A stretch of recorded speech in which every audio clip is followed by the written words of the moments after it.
तो यहाँ पर हम लेते हैं एल्काइन का ओजनीकरण। क्या लेते हैं? एल्काइन का ओजनीकरण, ओजोनालसिस ऑफ एल्काइन। तो कैसे हम करते हैं?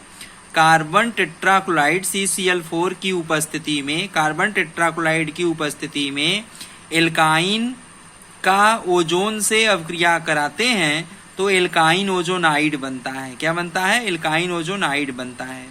तो एल्काइन ओजोनाइड जब बन जाता है तो उसको हम जल अपघटित करते हैं, जिंक और जल के उपस्थिति में, जिंक और जल के द्वारा अपघटित करते हैं तो वह डाई कार्बोनिल समूह का कार्बोनिल यौगिक देता है, जिसका हम ऑक्सीकरण करते हैं तो कार्बोक्सिलिक अम्ल बनता है। तो फिर से एक बार सुन लीजिए, कार्बन टेट्राक्लोराइड की उपस्थिति में एल्काइन का ओजोन से अवक्रिया कराते हैं तो एल्काइन ओजोनाइड बनता है, जो जिंक और जल के द्वारा जल अपघटित होकर डाई कार्बोनिल समूह का कार्बोनिल यौगिक देता है।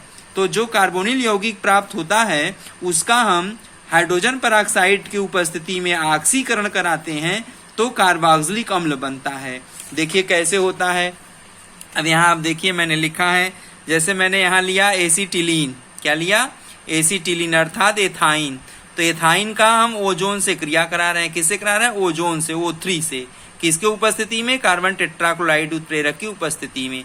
तो हमारा क्या बन रहा है? एसीटिलीन ओजोनाइड बन रहा है।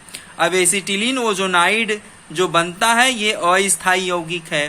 तो जिंक और जल के उपस्थिति में इसको अपघटित करते हैं तो ZnO जिंक ऑक्साइड तुम्हारा बाहर निकल जाता है और हमारा उत्पाद बनता है ग्लाइऑक्सल।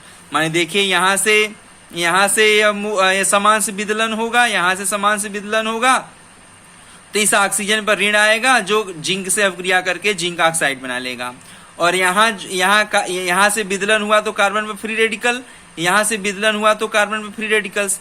अब यहाँ जो O और O के बीच में बंध है, यहाँ पर भी समान से विदलन हो रहा है। तो जब यहाँ समान से विदलन होगा तो इस ऑक्सीजन पर फ्री रेडिकल आएगा, अयुग्मित इलेक्ट्रॉन आएगा, इस ऑक्सीजन पर भी अयुग्मित इलेक्ट्रॉन आएगा। तो यहाँ का कार्बन का अयुग्मित इलेक्ट्रॉन, यहाँ का ऑक्सीजन का अयुग्मित इलेक्ट्रॉन आपस में युग्म बंध बना लेगा, डबल बंध बना लेगा। और यही यहाँ पर भी कार्बन का अयुग्मित इलेक्ट्रॉन, ऑक्सीजन का अयुग्मित इलेक्ट्रॉन आपस में मिलकर के युग्म बंध बना लेगा। तो युग्म बंध बना लेगा तो क्या हो जाएगा? यह हो जाएगा C डबल बॉन्ड O और H, सिंगल बॉन्ड C, फिर H, फिर डबल बॉन्ड O। तो हमारे पास क्या हो जाएगा? CHO। इधर वाला भी CHO हो जाएगा, इधर वाला भी CHO हो जाएगा।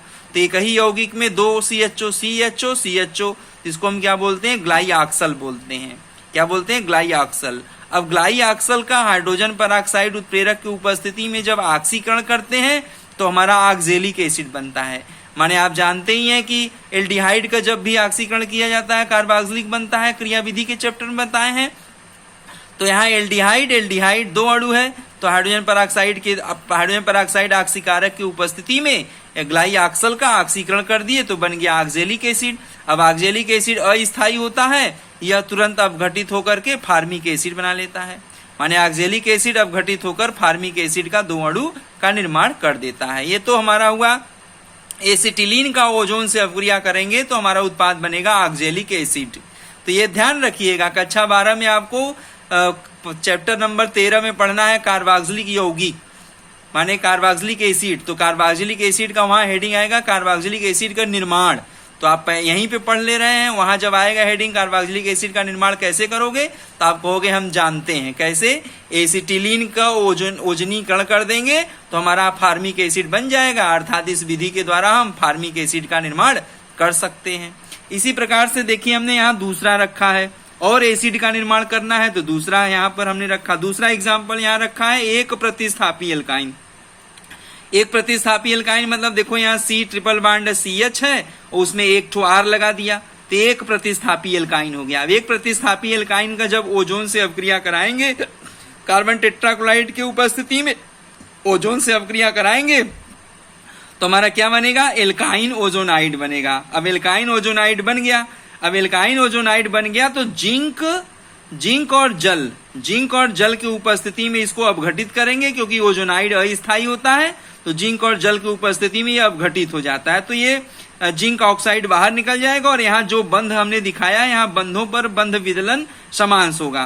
तो यहाँ ऑक्सीजन पर फ्री रेडिकल आएगा, कार्बन पर फ्री रेडिकल आएगा, यहाँ कार्बन पर फ्री रेडिकल आएगा, ऑक्सीजन फ्री रेडिकल आएगा, मतलब यहाँ बंध टूटेगा, समान से बंध विदलन होगा, तो ऑक्सीजन पर एक अयुग्मित इलेक्ट्रॉन, इस ऑक्सीजन पर एक अयुग्मित इलेक्ट्रॉन आएगा। और यहाँ बंध विदलन समान से हो रहा है, तो यहाँ कार्बन पर फ्री एक अयुग्मित इलेक्ट्रॉन आएगा, यहाँ कार्बन यह बंध समान से विदलित होगा, तो यहाँ पर भी एक कार्बन पर अयुग्मित इलेक्ट्रॉन आएगा। अब कार्बन का अयुग्मित इलेक्ट्रॉन ऑक्सीजन का अयुग्मित इलेक्ट्रॉन मिलकर के कार्बन कार्बन युग्म बंध बना लेगा। यहाँ का कार्बन का एक इलेक्ट्रॉन और ऑक्सीजन का एक इलेक्ट्रॉन आपस में संयुक्त होकर के कार्बन कार्बन युग्म बंध बना लेगा। जैसा कि देखिए यहाँ पर कार्बन कार्बन युग्म बंध हो गया। अब एक जो बना हमारे पास ये ग्लाइऑक्सल बना, आर युक्त ग्लाइऑक्सल बना। यहाँ क्या बना, आर युक्त, आर जुड़ा हुआ है, आर युक्त ग्लाइऑक्सल बना। अब इस ग्लाइऑक्सल का हम H2O2 ऑक्सीकारक के द्वारा जब अपघटन ऑक्सीकरण करेंगे, माने H2O2 के द्वारा इस ग्लाइऑक्सल का ऑक्सीकरण करेंगे, तो इधर R वाला हमारा R युक्त कार्बोक्सिलिक बनेगा। R वाला तो क्या बनेगा, R युक्त, R माने एल्किल, तो एल्किल युक्त कार्बोक्सिलिक बनेगा। और इधर तो हमारा H है, इधर H है, तो इधर वाला हमारा फार्मिक एसिड बन जाएगा। इधर H है इसलिए इधर हमारा फार्मिक एसिड बन जाएगा, लेकिन इधर R है तो हमारा एल्किल युक्त कार्बोक्सिलिक एसिड बनेगा। अब आप सोचिए अगर हम यहाँ पर R के जगह CH3 रख दें, अगर हम यहाँ R के जगह पर CH3 रख दें, तो इधर वाला हमारा CH3 यहाँ रहेगा, यहाँ CH3 रहेगा, और यहाँ R के जगह CH3 रहेगा। तो CH3 रहेगा तो कौन सा उत्पाद बनेगा, CH3COOH। CH3COOH मतलब एस्टिक एसिड बनेगा, और इधर वाला फार्मिक एसिड बनेगा। मतलब एक प्रतिस्थापी एल्काइन का अगर ओजोन से अवक्रिया करा देंगे कार्बन टेट्राक्लोराइड उत्प्रेरक की उपस्थिति में एक उपस्थिति में, तो ओजोनाइड बनेगा, ओजोनाइड का जल अपघटन होगा, ग्लाइऑक्सल बनेगा, ग्लाइऑक्सल का ऑक्सीकरण कर देंगे तो एक अणु फार्मिक एसिड और एक अणु एस्टिक एसिड बन जाएगा। अगर यहाँ CH3 रखेंगे तो एस्टिक एसिड, C2H5 रखेंगे तो यहाँ C2H5 हो जाएगा, तो यहाँ C2H5, तो यहाँ C2H5 तो प्रोपेनोइक एसिड, यहाँ अगर C2H5 रखेंगे प्रोपेनोइक एसिड, CH3 रखेंगे एथेनोइक एसिड, अगर H रख देंगे तो फार्मिक एसिड, अगर हम यहाँ पर भी H ही रख दें तो ऐसा हो जाएगा तो फार्मिक एसिड बन जाएगा। ये है हमारे पास। अब तीसरा एग्जाम्पल देखिए हमने लिया है, तीसरे एग्जाम्पल मैंने द्विप्रतिस्थापी एल्काइन लिया है। क्या प्रतिस्थापी, द्विप्रतिस्थापी एल्काइन लिया, मतलब हमारा कार्बन कार्बन त्रिकबंध है, कार्बन कार्बन त्रिकबंध है, इधर भी R है, इधर भी R है, दोनों तरफ R लगा दिया, मतलब दोनों तरफ एल्किल प्रतिस्थापी हो गया, मतलब द्विप्रतिस्थापी एल्काइन बोलते हैं इसको। अब द्विप्रतिस्थापी एल्काइन को ओजोन से अवक्रिया कराएंगे कार्बन टेट्राक्लोराइड उत्प्रेरक की उपस्थिति में। तो कार्बन टेट्राक्लोराइड के उपस्थिति में निष्क्रिय विलायक, अक्रिय विलायक, कार्बन टेट्राक्लोराइड अक्रिय विलायक, हाँ कार्बन टेट्राक्लोराइड अक्रिय विलायक जो है द्विप्रतिस्थापी एल्काइन का ओजोन से अवक्रिया करेगा तो क्या बनाएगा, एल्काइन ओजोनाइड बनाएगा। एल्काइन ओजोनाइड बनाएगा, दोनों तरफ R युक्त R रहेगा, ओजोनाइड बनाएगा। अब ये उस ओजोनाइड जब बन गया तो देखिए यहाँ पर हमारे पास जिंक और जल के द्वारा इसको अपघटित करेंगे तो हमारा जिंक ऑक्साइड हमारा बाहर निकल जाएगा, और ये विदलन हमारा यहाँ पे समांस होगा। यहाँ विदलन हमारा कैसा होगा, समांस होगा। यहाँ हमारे पास विदलन कैसा होगा, समांस होगा।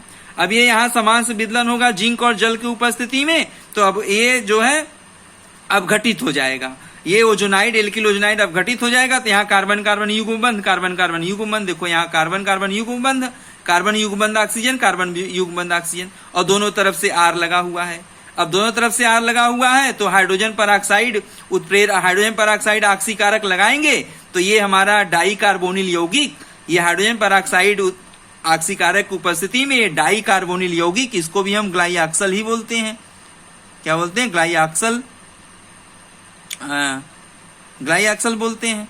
तो हमारे पास ये ग्लाइऑक्सल हाइड्रोजन पेरोक्साइड ऑक्सीकारक की उपस्थिति में क्या करेगा, इधर वाला R है, इधर वाला भी R है, तो R युक्त R को क्या बोलते हैं, एल्किल बोलते हैं। तो एल्किल युक्त कार्बोक्सिलिक एसिड, एल्किल युक्त कार्बोक्सिलिक एसिड का निर्माण हो जाता है।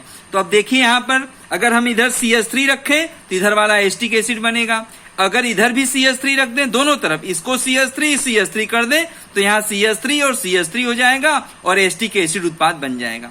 लेकिन अगर हम इधर CH3 रखें, इधर C2H5 रखें तो इधर वाला CH3 है तो एस्टिक एसिड, इधर R के जगह हमने C2H5 रखा था तो प्रोपेनोइक एसिड अर्थात एस्टिक एसिड और प्रोपेनोइक एसिड का मिश्रण प्राप्त होगा। अगर हम दोनों तरफ C2H5 रख दें तो दो अणु प्रोपेनोइक एसिड प्राप्त होगा। अगर दोनों CH3 रख दें तो एथेनोइक, 2 अणु एथेनोइक एसिड प्राप्त होगा। एक तरफ CH3 रख दें तो एक तरफ एथेनोइक एसिड, एक तरफ C2H5 रख दें तो एक अणु प्रोपेनोइक एसिड।